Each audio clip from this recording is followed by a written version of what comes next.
10월 23일 토요일 가정 영성 회복을 위한 가정 예배를 시작하겠습니다. 다 같이 주님 가르치신 기도합니다. 하늘에 계신 우리 아버지, 아버지의 이름을 거룩하게 하시며 아버지의 나라가 오게 하시며 아버지의 뜻이 하늘에서와 같이 땅에서도 이루어지게 하소서. 오늘 우리에게 일용할 양식을 주시고 우리가 우리에게 잘못한 사람을 용서하여 준 것 같이 우리 죄를 용서하여 주시고 우리를 시험에 빠지지 않게 하시고 악에서 구하소서. 나라와 권능과 영광이 영원히 아버지의 것입니다. 아멘. 찬송가 327장, 주님 주실 화평, 찬송가 327장을 부릅니다.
이 시간 우리에게 주시는 하나님 말씀은 신약성경 빌립보서 4장 1절로 3절 말씀입니다.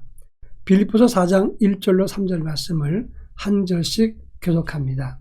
제가 전체를 읽겠습니다. 그러므로 나의 사랑하고 사모하는 형제들, 나의 기쁨이요 면류관인 사랑하는 자들아, 이와 같이 주 안에 서라. 내가 유오디아를 권하고 순두개를 권하노니 주 안에서 같은 마음을 품으라. 또 참으로 나와 멍에를 같이 한 네게 구하노니 복음에 나와 함께 심쓰던 저 여인들을 돕고 또한 글레멘드와 그 외에 나의 동역자들을 도우라. 그 이름들이 생명책에 있느니라. 아멘. 어떤 항존직 가정에 3자녀가 있었다고 합니다. 그런데 부모님들은 아주 열심히 믿음 생활을 잘하는데 이 3자녀가 모두 신앙생활을 하지 않았습니다. 부모님들은 이 문제가 가장 큰 고민과 염려거리가 되었습니다. 그런데 큰아들이 신앙생활하지 않는 이유가 있었습니다. 청년 시절에 한 교회에서 어떤 여청년과 사귀었는데 그 여청년은 아주 신실하고 믿음 좋은 사람이었지만 가정생활이 참으로 어려웠습니다. 평상시 부모님들은 인간은 모두 평등하고 그리고 기도도 열심히 하는 사람이었습니다. 그런데 부모님들이 가장 먼저 반대했습니다. 첫째는 가난하다는 이유고 둘째는 그 가정의 격과 우리 가정의 격이 맞지 않는다. 그러면서 대놓고 무시하면서 반대했습니다. 이 모습을 보았던 큰아들은 부모님의 영적인 자세를 보고 실망했습니다. 그 이후로 교회를 나가지 않았습니다. 그런가 하면 두 딸은 부모님과 함께 식탁에서 식사를 할 때마다 교회 이야기를 했습니다. 부모님의 교회 이야기 대화의 중심은 교인 비판이었고 교회의 갈등의 이야기였던 것입니다. 처음에 이 두 딸은 교회를 원수로 생각을 했다고 합니다. 나이 들면서 부모님들이 은연중에 말하는 이야기를 들으면서 이 자녀들은 교회는 나쁜 곳이라고 인식이 들었던 것입니다. 그러면서 우리가 그런 교회를 왜 나가느냐? 성인 된 다음에 두 딸은 교회를 거부했던 것입니다. 여러분, 부모 세대가 은연중에 한 말과 행동은 자녀들에게 큰 영향을 줄 수 있다는 것을 기억해야 됩니다. 오늘 본문의 말씀은 사도 바울이 빌립보 교인들에게 권면한 말씀입니다. 그 당시 빌립보 교회 안에는 열심히 지나쳐서 갈등 관계에 있었던 여자분들이 있었습니다. 그 당시에 빌립보 교회 여전대 회장격인 유오디아와 순두계에게 너희는 주 안에서 같은 마음을 가지라 이렇게 권면했습니다. 그러면서 나와 함께 멍에를 맨 저 여성들을 돕고 글레멘드와 그 외의 동역자들을 도우라 이렇게 권면했습니다. 이 본문이 주는 의미가 무엇인가를 함께 살펴보겠습니다. 먼저 유오디아와 순두계를 권하노니 이렇게 권면했습니다. 유오디아는 좋은 여행이란 뜻이고 순두계는 행운, 행복한 기회란 뜻입니다. 이 두 분은 아주 열심히 써서 이 빌립보 교회의 여전대 회장 정도 되는 그리고 혹은 권사님 정도 되는 그런 분이었습니다. 그런데 그 중에 한 사람이 자주장사 루디아라 말하기도 하지만 이것은 정확한 것은 아닙니다. 그러나 아무튼 이 두 사람은 빌립보 교회의 주도적인 역할을 했던 예전대 지도자였고 그리고 이들은 지나친 열심을 가졌던 분이었습니다. 근데 문제는 이들이 열심을 가졌던 건 좋은 일인데 이 두 사람이 서로 경쟁하다가 적대적이 되고 나중에 편이 나눠져서 갈등하게 되었다고 하는 것입니다. 이런 모습은 그 당시 다음 세대에게 본이 될 수 없었기 때문에 바울은 이것을 깊이 경고했던 것입니다. 어릴 때 교회가 갈등 생긴 것을 보게 되면 우리는 절대 크면 그렇게 살지 말자 이렇게 말합니다.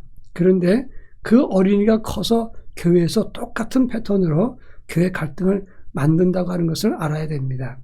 어떤 이유든지 가정이나 교회는 분열되어서는 안 됩니다.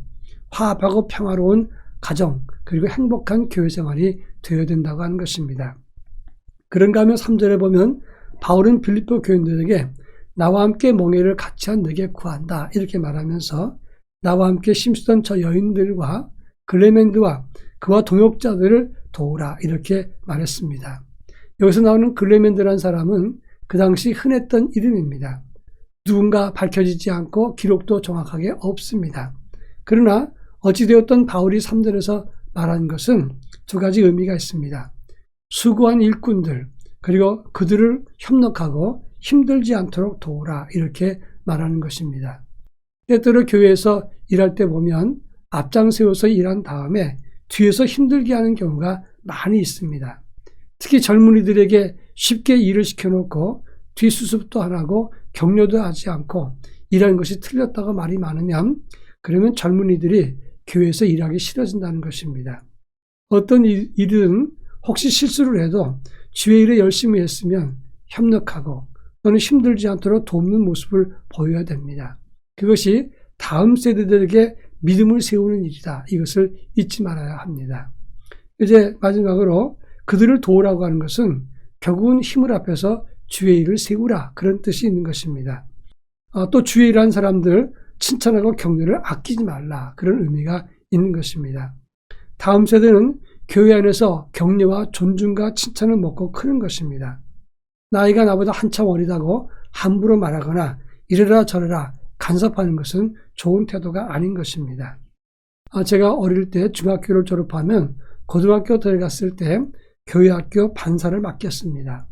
반사란 말은 반을 맡은 교사라 그런 뜻인데 정교사가 아니라도 보조교사로라도 반사를 맡기면서 이제 갓 고등학교 들어간 우리에게 선생님이라고 칭찬해 주었습니다. 저희들은 어릴 때 그 이야기를 들으면서 성장하면서 존중받는 느낌을 받았고 그래서 교회 생활이 신났던 것입니다. 주의 일꾼들이 본받을 만한 교회, 격려함이 있는 교회는 아름답고 행복하고 다음 세대가 자라날 수 있는 그런 아름다운 그런 인큐베이터 같은 그런 교회가 될 수 있는 것입니다. 바라기는 격려와 칭찬으로 다음 세대를 키워내고 화합과 행복함 그리고 편안함이 가득한 교회와 가정이 되기를 바랍니다. 다 같이 기도하겠습니다. 다음 세대가 격려를 받고 한 마음 되는 교회가 되게 하옵소서. 기도하겠습니다. 기도합니다.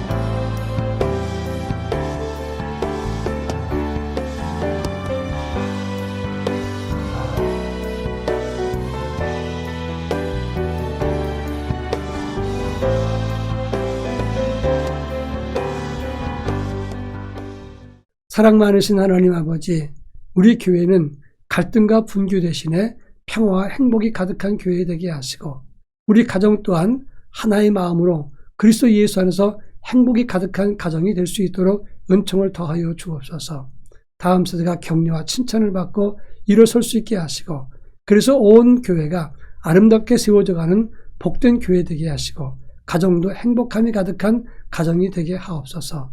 다음 세대가 반듯하게 성장하는 아름다운 터전이 될 수 있도록 저희 가정을 지켜 주옵소서. 예수님의 이름으로 기도합니다. 아멘.